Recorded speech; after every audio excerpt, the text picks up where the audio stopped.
most people don't actually listen to their bodies. They interpret them. A tight chest becomes, this is bad. A relaxed feeling becomes, this must be right. But what if sensation isn't instruction? What if it's just data? Today, we're talking about sensation as information without the story attached to it. So Laura, what does it mean when we treat sensation as data?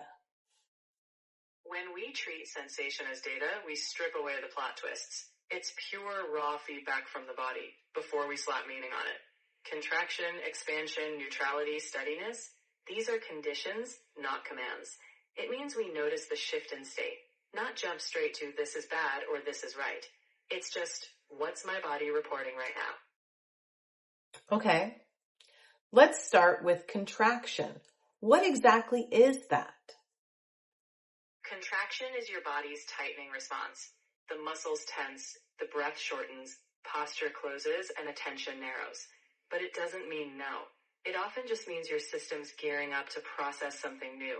It's activation, not a verdict. Interesting. So we contract when we activate. So what about expansion? What is that like for us? Expansion is when the body opens up. Your breath deepens, posture widens, muscles soften, and your awareness broadens. But expansion doesn't mean yes or destiny. It usually signals familiarity or safety. The system saying, no threat detected.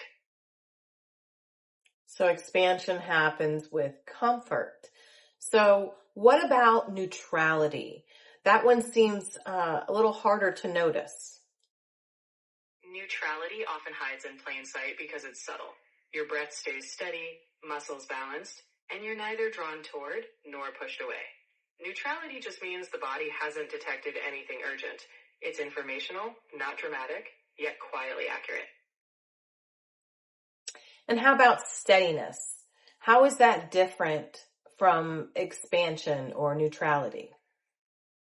Steadiness is like a long calm note. It stays consistent over time. Unlike expansion, it doesn't bloom wider. And unlike neutrality, it's not indifferent. It's stable, not spiking or collapsing, and signals a deep coherence, like the body saying, this holds true. So is that kind of the optimum state then? It's not really about optimum. Each state has its place. Steadiness just helps when you're looking for clarity that doesn't shift with every breeze. Contraction, expansion, neutrality, they're all data points. Steadiness is just the one that says, I'm not going anywhere. I'm here to stay.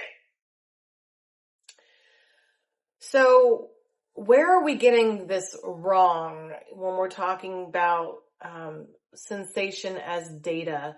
You know, we make a ton of misconceptions. So what can you clarify for us today? The mix-up happens when we rush to meaning. We feel contraction and think, this is wrong. Expansion, this is fate. Neutrality, I don't care.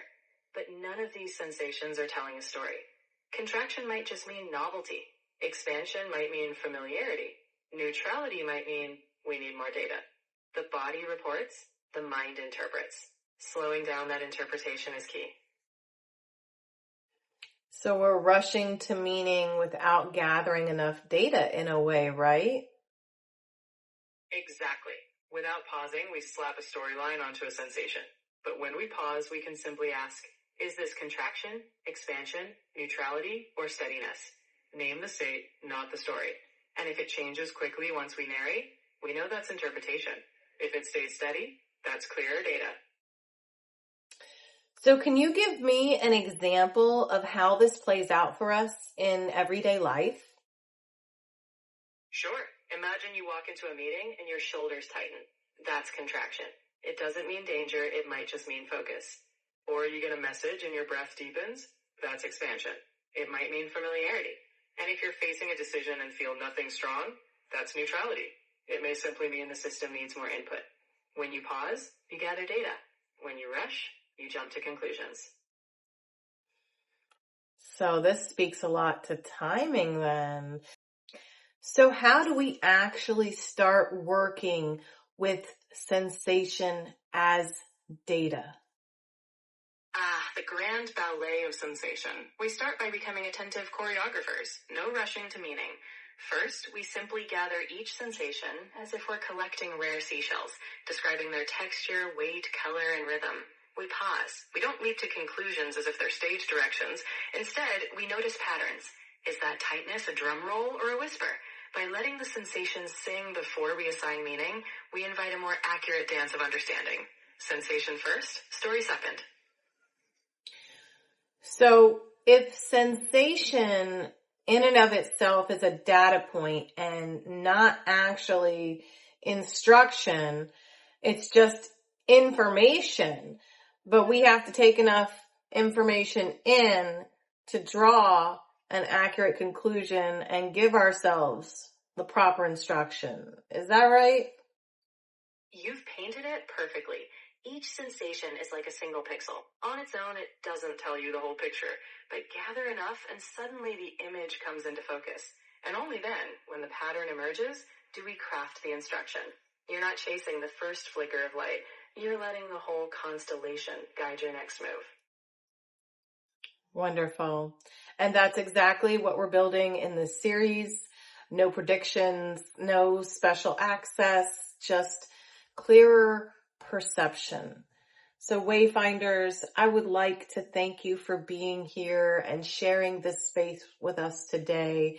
If this episode resonated, please like, subscribe, share, and even leave us a comment to let us know how you're doing today. It does help others find us. The next episode is going to be episode 3, which is going to be intuition versus impulse. And we are going to talk about how urgency often gets mistaken for clarity. But for now, just notice contraction, expansion, neutrality, and steadiness. There's no story required. We're going to get our data points first. So Solara, would you like to sign out and give our Wayfinders a little something extra to look forward to for next episode? Wayfinders, next time we meet, imagine we're unfurling a map where intuition's quiet pathways diverge from impulse's flashing arrows. But as a little teaser, what if clarity was more like a gentle lighthouse beam rather than a flare gun? Until then, may your data points dance like fireflies in the dusk. No stories, just luminous presence.